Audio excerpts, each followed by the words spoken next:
আপা আপনার নাম কি? পারভিন আক্তার সুমি। আপনার বাসা কোথায়? বাসা বর্তমানে নাই, আমার স্বামীর বাড়ি সিদ্দিকিয়া মহল্লা, শতরূপার মোড়। এখন আপনি আমাদের কাছে কি কারণে, কি অবস্থার জন্য আইছেন, কি উপকার চাচ্ছেন? আমি সারা জায়গা ঘুরে আমার অনেক টাকা পয়সা, আরিফুজ্জামান সোহেল আমার স্বামী প্রতারণা করে আমার কাছ থেকে নিয়েছে। আমার একটা সংসার ছিল, 2018 সালে সেই সংসারটা ভেঙে আমার বিয়ে করে আমার আগের স্বামীর মাইরে দিয়ে রেখে দেয়া। নেওয়ার পরে আমার কাছে আমার 7টা অটো ছিল আমার আগের স্বামী, সেইগুলো নিয়ে আমি ওর গ্যারেজে ঢুকছি। ও 2017 সালে একটা গ্যারেজ করে। আমার প্রতারণার শিকার আমি তো বুঝি নাই, ওর ভিতরে আমি ঢুকি নাই। যেভাবে ছলে বলে কৌশলে আমার গাড়ি কয়টা ওর গ্যারেজে নেই। নেওয়ার পরে আস্তে আস্তে এই সে যে আপনার স্বামী তার নাম কি? না, সেই সময় স্বামী না, সেই সময় সে গ্যারেজ মালিক। আমার গাড়ি যখন ঢুকাই তখন আমার কাছ থেকে 2000-5000 টাকা ধার নিয়ে গাড়ি ভাড়ার থেকে, আমি মহিলা মানুষ গ্যারেজে যাইতাম না। আবার আপনার টাকা আমি বাসায় দেবানি, আজকে টাকা নাই, কালকে আমি কারেন্ট ভরছি, কালকে দেবানি, এই বলে। বলার পরে আমার দুর্বল সুযোগ পাইয়া মহিলা মানুষ আমি এই যেভাবে হোক আমার সাথে সে একটা প্রেমেরিতে গেছে। যাওয়ার পরে আপনার সাথে সে ভালোবাসা আবদ্ধ হয়েছে। হওয়ার পরে আপনি তাকে বিয়ে করছেন। বিয়ের পরে আপনার সাথে কি প্রতারণা করছে? 2018 সালে। আর উনি আমার বলতে কি তার বউ হয়েছে শ্বাসকষ্টের রোগী, শ্বাসকষ্টের রোগী ইনহেলার লওয়া লাগে, অনেক চলচতরি বলছে। তারপরে আমি খোঁজ নিয়েছি যে এটা কি সত্য না মিথ্যা। তখন দেখি যে তার বউ শ্বাসকষ্টের রোগী, তার বউরেও আমি বন্দি। এরা যে প্রতারক চক্র আমি কখনো বুঝতে পারিনি। এর মা আমার পক্ষে থাকছে, তার বউ আমার, তার ভিডিও আছে, তার স্বীকারোক্তি আছে, তার সই আছে কাগজে, নিয়ে আমারে নেওয়ার পরে ছলে বলে কৌশলে বিভিন্ন সময় তার সম্পূর্ণ দায়ভার আমার বর ফেলায়। তার ছেলের পড়ার টাকা, তার বউর ওষুধ কেনার টাকা, তার ছোট ছেলের বইয়ের ছিদ্র তার টাকা। আপনি যে সতীনের ঘরে গেছেন, সতীন তো দেখে গেছেন, সতীনকে তো রাজি খুশি করেই আপনি সেখানে গেছেন। যাওয়ার পরে আপনাকে নিয়ে সে কত সাল থেকে সংসার শুরু করেছে? 2018 সালের 3 মাসে আমাদের সংসার শুরু করেছে। আপনার সাথে প্রতারণা শুরু করেছে কত সাল থেকে? এফিডেভিটের মাধ্যমে বিয়ে হয়। আমার বলছে 1 মাস পর বা 2 মাস পরে কাবিন করবো কাজী ডাইকা। তখন উনি কাজী ডাইকা কাবিন করে না। আমি প্রত্যেকদিন আমি বলি যে আমি এফিডেভিটের বিয়ে মানি না, এগুলো হবে না, তুমি কাজী আনো কাবিন করো। এটা বলার পরে উনি আমার নির্যাতন করে। আমাকে নির্যাতন করার পরে আমি সোনাডাঙ্গা মডেল থানার দ্বারস্থ হয়ে আমি একটা জিডি করি টিএম আরিফের দ্বারে, এসআই আরিফের দ্বারে। জিডিটা করে, সে তদন্ত করে, কইরে সব সঠিক পায়। সে ওরে ডাকার পরে বলছে কি আমি 1 মাস পর কাবিন করতেছি, কোর্টে পাঠাইয়েন না জিডি কপি। এই বলে উনি ওই জায়গায় একটা মিলমিশার একটা নিয়ে আসে। করার পরে উনি 21 সালে এর ভিতরে তো টাকা পয়সা নিয়েছে, নির্যাতন করছে। আমি 2-3টা জিডি করছি, এসআই সুমনের দ্বারেও জিডি আছে, সে জায়গা লিখিত দিয়ে আনছে। ও কাবিন করে না। না করার পর ওই কষ্টটা আমার মনের ভিতর খাইয়ে গেছে যে আমার তো ঠগাবে, আমার বিভিন্ন সলসত্তরি করে টাকা পয়সা নিচ্ছে। ওর মা সবাই মিলে, ওর ফ্যামিলি সবাই জানে, সবাই প্রমাণ আমার কাছে আছে, কল রেকর্ড আছে, ডকুমেন্ট আছে, সবকিছুই আমার কাছে এভরিথিং আছে। ওর বউ বাজারের টাকা চাই, না দিলে ও আবার ও বলে কি 10 লাখ 5 লাখ টাকা দাও, আমি ব্যবসা করবো, গ্যারেজে গাড়ি গুড়ি বাড়াবো। আমি এই করে আমার সর্বোচ্চ গহনাপাতি হেলাতলা সোনার দোকানে বন্ধক দিয়েছি, ওর নামে মেমো করা, তার ডকুমেন্ট আমার কাছে রয়েছে। ও নিজে আমার সাথে যাইয়ে সোনার দোকান থেকে টাকা আনছে, ওই জায়গায় এখনো জিনিস বন্ধ। 3.5 ভরি গহনা। আপনি গহনা সোনার দোকানে যাই বন্ধক থাকবে, আপনি মামলা করেছেন না তার নামে? মামলা করেছে আপনি বললেন বিদ্যুৎ। বলেন পরে মামলা। তারপরে দেখি যে ও আমারে ঠগাচ্ছে, ও কিছু দিচ্ছে না, খালি আমারে নির্যাতন করতেছে। পরে আমি কোর্টে যাই মামলা দিই। কোর্টে মামলা দেওয়ার পরে ওই মামলায় ওর ওয়ারেন্ট হয়। ওয়ারেন্ট হওয়ার পরে ও আমারে বুঝাইয়া যে তোমার আর এ করবো না, থানায় লিখিত দিয়েছে, কোর্টে লিখিত দিয়েছে, কোর্টে তার প্রমাণ আছে। এই বলে কোর্টের থেকে আমার ওই মামলাটা আমার হাতে উঠে আনে। উঠে আনার পরে 7 দিন পর কয় আমার 5 লাখ টাকা দাও, 5.5 লাখ টাকা দাও। আমি দিছি 5.5 লাখ টাকা দিছি, স্টাম্প কইরা। স্টাম্পের ডকুমেন্ট আমার কাছে রয়েছে, দিছি। দেওয়ার পরে ও আমার কাছে আবার 10 লাখ টাকা চাই মেসেঞ্জারে, তাও লেখা আছে, আমার কাছে প্রমাণ আছে। ওর মেসেঞ্জার থেকে আমার মেসেঞ্জারে দিছে। আর নাইলে তোমারে মার্ডার করবো। মামলা করেছেন কত লক্ষ টাকা নিয়ে? স্টাম্প মামলাটা করছি, কোর্টে তো চেক ছাড়া স্টাম্প ছাড়া মামলা নেই না। একজন স্বামী স্ত্রী তো সবসময় ডকুমেন্ট লাগে না। স্বামী স্ত্রী বিপদে বললে তাহলে আপনি 14 লাখ টাকা পাওনা ওর কাছে পাবেন। আর কোর্টে মামলা করেছেন কত? 5 লাখ টাকার ডকুমেন্ট ডকুমেন্ট আছে সেটার মামলা হয়েছে। স্বামী স্ত্রী তো কখনো ডকুমেন্ট লাগে না। এখন কি অবস্থানে আছে? এখন আছে আমার পরে আমি সেই মামলাটা উঠে আনার পর 7 দিন পর আমার নির্যাতন করে আবার আমি যে ওই কোর্টে মামলা দিই, একই কোর্টে নারী শিশুর মামলা নাম্বার হয়েছে 6024।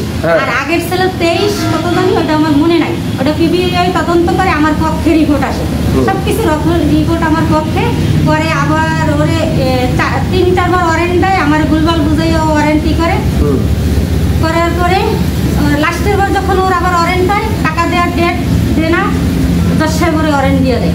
দেওয়ার পরে আমি দাঁড়াইছি, আমার কথায় জজ সাহেব ছাড়ে নাই, বলছে না হবে না, এ তো একটা প্রতারক, হয়েছে বারবার তোমার চলছে তৈরি করে, এবার যদি ওরে তুমি ছাড়াও তা 300 টাকার স্টাম্পে ওর সই লাগবে, তারপরে ও ভিতরে যাবে, ভিতর থেকে স্টাম্পে সই দেবে, তারপরে বেরোবা, এবং ওর ফ্যামিলিরও সই লাগবে।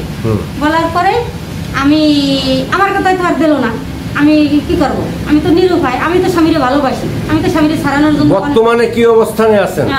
বর্তমানে আমার ওই ছলছাতুরি কইরা ওই মামলাটাও আমার হাতে নিষ্পত্তি করায়, যেভাবে হোক মারধর করে ভয় ভীতি দেখাইয়ে নিষ্পত্তি করাই আনে ওই মামলাটা।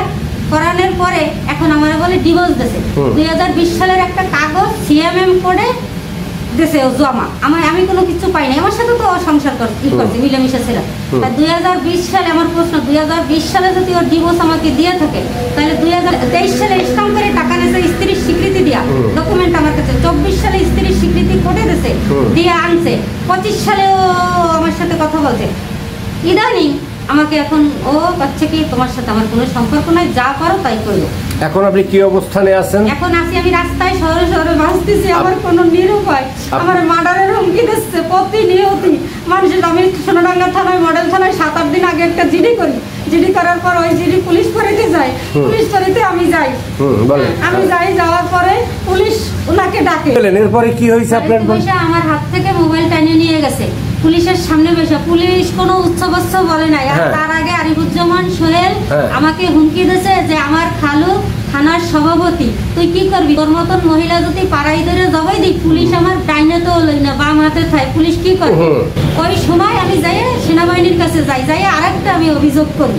অভিযোগটার কাগজ থানায় আসছে কিনা আমি জানি না, আসলেও আমি বিচার পাবো না, কেন যেহেতু ওর থানার খালু সভাপতি সেই ধমকি দিচ্ছে, তাহলে আমি বিচার পাবো না। সব জায়গায় ঘুরে আমি আপনাকেও দ্বারস্থ হয়েছি। ও ইয়াবা বেচাইতে বলে আমি বেশি না, আমার কাছে টাকা চাই, আমি দিতে পারি না বিদায় ও আমার নিয়ে আর সংসার করবে না, আর আমার টাকা পয়সাও দেবে না। আমার বলে পারলে তুই আদায় করে নিস। ও 100 পিসের ইয়াবার কয়েন সহ ওর গ্যারেজের ম্যানেজারের কাছে পাইছে, ওর গ্যারেজে নাহি সে ওরে এসে ধরছে, ও রাতে এরকম হ্যান্ডকাপ করাইছে, ওরে মারছে। মারার পিছের মামলা ওর ম্যানেজারে ধারে নিয়ে সেই এখনো মামলা চলে, সোনাডাঙ্গা মডেল থানায় মামলা আছে। তারপরে যাওয়ার পরে কিছুদিন পরে আবার ওর গ্যারেজের আরেক ম্যানেজার, ওই ম্যানেজার তো জেলে গেল, পরে আরেকটা ম্যানেজার রাখে হিরোইন বেচে টিপটা তার জামাইরে রাখছে। 2 কেজি গাঁজা পাইছে ওই ম্যানেজারের কাছে, 2 কেজি আশরাফ দরগা ধরছে। আশরাফ এসআই আশরাফ সোনাডাঙ্গা মডেল থানায় ধরছে, ওর আবাসিকের ভিতর দিয়ে গাঁজা সহ 2 কেজি পাইছে। আশরাফ দরগারে ঘুষবস দিয়ে আধা কেজির মামলা দিয়েছে, নামে আধা কেজির মামলা হয়েছে। আর বিভিন্ন সময় আরো মামলা আছে, ওর গ্যারেজের নামে কমপ্লেন আছে। থাকাকালীন আমি ওইগুলো নিয়ে লিপ্ত হবো না বিদায় আমার এই মায়েরা আমার এই বামারটা ভেঙে দিয়েছে। দেওয়ার পরে আমার এই পুলিশ দিয়ে 50 গ্রামের একটা মামলা দিয়েছে, ফিটিং মামলা টিভি দিয়া। পরে আমি ওই মামলায় যেভাবে হোক আমি ওই মামলায় অনেক কষ্ট করে অনেক করে মামলাটা খালাসের পরে আমি পুলিশ ওই সময় আমি জামিনে বেরোইয়া আমার তো মামলা দিয়ে ভিতরে দিয়েছে, আমার তো কেউ ওই জায়গায় নাই। ওই জায়গায় একটা পয়েন্ট দেখেন আপনারা, আমি তো আরিফুজ্জামান সোহেলের বউ, ওই মামলার কাগজ আপনারা পাবেন আরিফুজ্জামান সোহেলের কাছে। ওইখানে আমার আগের স্বামীর মামলার নাম দিয়ে দিয়েছে কাদের শিকদার, আমি তো আরিফুজ্জামান সোহেলের বউ, ওইখানে কাদের শিকদার। আমি যদি ডিভোর্স করা স্বামী, হ্যাঁ আমি যদি দোষী হই, রানিং স্বামী আরিফুজ্জামান সোহেল, আমি যদি গাঁজা ব্যবসায়ী হই, তাহলে আমার স্বামীর নাম আসবে না, আমার ডিভোর্স স্বামীর তো নাম আসবে না। এটা আমি 10 জনের কাছে এই বিচারটা আমি চাই। আমি জামিনে বেরোই, আমি পুলিশ কমিশনারের দ্বারস্থ হইয়া আমি একটা লিখিত দিছি, সে কাগজ আমার কাছে আছে। সেই কাগজ সোনাডাঙ্গা থানায় আসে। পুলিশ কমিশনার বলছি স্যার আমি পুলিশের কাছে আমি বিচার পাবো না, ও পুলিশ ভাই বন্ধু, ও পুলিশের টাকা খাওয়ায়, তাহলে ডিবির কাছে দেন। ডিবির কাছে দিয়েছে, ডিবি তদন্ত করে সঠিক সব কিছু পাইছে। পাওয়ার পরে ওরে ডাকছে, আমারে ডাকছে, ডাকার পরে সব সঠিক পাইছে। পাওয়ার পরে বলছে স্যার আমার অন্যায় হয়েছে, আমি এগুলো আর করবো না, আমি এগুলো আর মারধর করবো না, আর এগুলো ওরে লিপ্ত করবো না, না করার পরে আমি ভালো হয়ে যাবো, এই বলে উনি ওই মর্মে একটা করে অচলনামা করে, করার পরে এখন আপনি কি অবস্থানে আছেন? এখন আছি আমি খুব খারাপ অবস্থায় ভাই। আমি এখন রাস্তায় রাস্তায় থাকতেছি। আমার টাকা পয়সা নিয়ে নির্যাতনের শিকার করে মার্ডারের হুমকি দিচ্ছে প্রতিনিয়ত ফোনে মানুষের মাধ্যমে। এখন আপনি আপনার স্বামীর ঘরে নাই? না, আমার আগের স্বামী বিয়ে করতে সে ঘরেও নাই। আমি আর রাস্তায় রাস্তায় থাকতেছি। আমার গাড়ি ঘুরি বেশি আমি চোরা গাড়ির ব্যবসা করি। আমার তো ব্যবসার লাইসেন্স আছে, আমার তো গাড়ি ছিল আমার আগের স্বামীর। আমি কোন জায়গাতে চোরা গাড়ি লিপ্ত, এগুলো পাশে বিভ্রান্তি ছড়াচ্ছে। আমার প্রত্যেক মানুষ দিয়ে ফোন দিয়ে আমার এইভাবে হুমকি দিচ্ছে। মূলত ব্যবসা আপনার দিয়ে করানোর জন্য প্রয়োজনে আমি খয়রাত করবো, বাসায় কাজ করবো, আমি খারাপ কোনো কাজ করবো না। আমি ইয়াবা বেচতে পারবো না, গাঁজা বেচতে পারবো না। ও তো আমার এটা প্রতিপক্ষে আমার বলে বেচতে, আমি তো বেচবো না।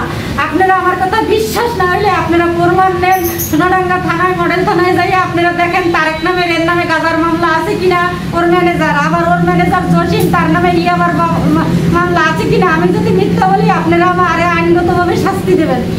তাহলে আপনার কথা শেষ। এখন শেষ পর্যায়ে বুঝলাম যে আপনি যে মামলা করেছেন, চেকের টাকা পাওয়ার চেক 5 লক্ষ কত টাকার মামলা করেছেন, চেক আর স্ট্যাম্প আছে, আর যে টাকাগুলো দিয়ে মৌখিকভাবে স্বামী স্ত্রী দিচ্ছেন প্রমাণ আছে। ওর যে জায়গায় আমি টাকা দিছি ব্যাংকের, আমার ব্যাংকের আমার যে চেক, সেই চেক আমি যেদিন টাকা উঠাইছি ব্যাংকের স্টেটমেন্ট, এবং ওর মা যে টাকা চাইয়ে নিয়েছে ওর মায়ের হাতে দিছি, সব প্রমাণ আছে। ওই টাকা আর 2 লাখ টাকা আমি ওই যে 10 লাখ টাকা 3 লাখ টাকা করে দিছি, সেই আসল কপি আপনারা ওর কাছে চান। যে তুমি যদি টাকা না নিয়ে থাকো, তাই তুমি যে ব্যাংকের এই ঝামেলা মিটাইছো বিদ্যুৎ মামলা, তাহলে তুমি আসল কপিটা দাও।